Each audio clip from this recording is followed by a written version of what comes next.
میرا میڈیا سے تعلق، ریڈیو سے میرا تعلق 47 سال کا ہے. ابھی بھی اپنے پروگرام کر رہا ہوں ریڈیو پاکستان اسلام آباد سے. قرآن حکیم ہماری زندگی حی علی الفلاح میں جو پورے پاکستان کے تمام ریڈیو اسٹیشن سناتے ہیں. اور لاہور سے میں FM 93 سے اپنا پروگرام کرتا ہوں استفسار، جس میں لوگوں کے سوالوں کے لائیو کالز آتی ہیں، ان کے جوابات دینے ہوتے ہیں. اور 30 سال میں گورنمنٹ کالج میں پڑھاتا رہا، ایسوسیٹ پروفیسر ہو کر وہاں سے ریٹائر ہوا. پھر 18 سال فاطمہ جناح میڈیکل یونیورسٹی میں فرسٹ پروف MBBS کو پڑھاتا رہا. سائنس کا ایک ادنا سا طالب علم ہوں.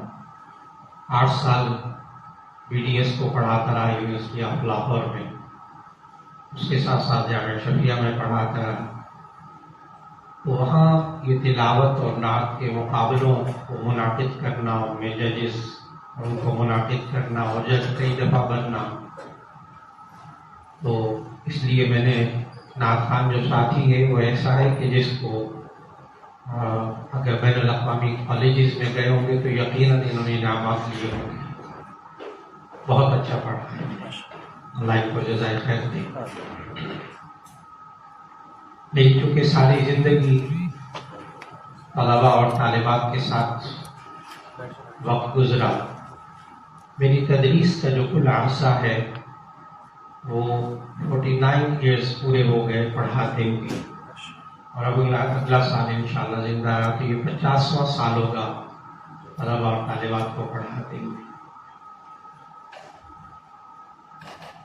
طالبات میں بھی میں جامعہ ترمذی پڑھاتا رہا. طلباء میں اب بخاری شریف اور جامعہ ترمذی پڑھاتا رہا اب آج کل. تو جامعہ شفیہ میں میری ایک کلاس میں، تاکہ آپ سے تھوڑی سی مناسبت پیدا ہو، تاکہ میں جب باتیں کروں تو آپ اس کو سمجھ سکیں ان باتوں کو. جامعہ شفیہ میں جس کلاس میں بخاری شریف پڑھاتا ہوں تو میری ایک کلاس میں گزشتہ سال 800 طلباء تھے. بیک وقت ایک کلاس میں 800 لڑکے ایک کلاس میں ہوتے تھے. آج وقت کی بہت بڑی ضرورت ہے. جو آج کا موضوع ہے لیلۃ القدر، اس کا ہماری زندگیوں کے ساتھ کیا تعلق ہے؟ اس کے لیے لیلۃ القدر کی حقیقت کو سمجھنا، اس کے اندر اعمال کو سمجھنا، اور یہ ہمیں معلوم ہوگا قرآن و سنت سے.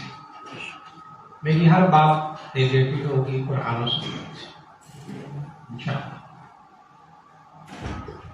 قرآن حکیم میں سورۃ القدر نازل کی اللہ تعالیٰ نے. قدر کا لفظی مطلب ہوتا ہے، ہم اردو میں بھی بولتے ہیں آپ میری بات کی قدر نہیں کرتے، آپ میری چیز کی قدر نہیں کرتے، آپ ماں باپ کی قدر کیا کریں، بولتے ہیں. عربی زبان کا لفظ ہے. اس کا ایک معنی ہوتا ہے قدر کا اندازہ کرنا. ایک قدر کا معنی ہوتا ہے مرتبہ، ایک رتبہ. ایک قدر کا معنی ہوتا ہے طے کر دینا، ڈیسائیڈ کر دینا، متعین کر دینا. اور اس لیلۃ القدر میں یہ آپ ڈکشنری اٹھا کر دیکھیں گے تو قدر کے تمام معانی لیلۃ القدر کے اندر موجود ہیں. یہ مرتبے والی رات بھی بات ہوگی، یہ اندازے والی بات بھی ہے، اس پر بھی بات ہوگی، اور یہ طے کر دینے والی بھی بات ہوگی. جب ہم اس آیت پہ پہنچیں گے تنزل الملائکۃ بالروح من امر ربہ من کل امر سلام ہی حتی، جب ہم اس پر پہنچیں گے تو پھر ہم بات کریں گے کہ کیا باتیں طے کی جاتی ہیں. تو ہم پہلے اس صورت کو سمجھیں گے، اس کے ساتھ ساتھ بات کو آگے چلائیں گے انشاءاللہ. پھر آپ کے ذہن میں کوئی سوال ہوگا اس موضوع سے متعلق بلا تکلف کیجیے. دور جدید کے سوالات بھی ہیں اس سورت سے متعلق اور اس لیلۃ القدر سے متعلق، وہ بھی بیچ میں آئیں گے انشاءاللہ. تو اللہ تعالیٰ نے سورت کا آغاز اس طرح فرمایا انا انزلناہ فی لیلۃ القدر. بے شک ہم نے اس قرآن مجید کو شب قدر میں اتارا. آپ کے دل میں فوراً ایک سوال آئے گا کہ جی ہم نے تو پڑھا تھا کہ یہ 23 سال کے عرصے میں نازل ہوتا رہا، تو یہ ایک رات میں نازل ہونے کا کیا مطلب؟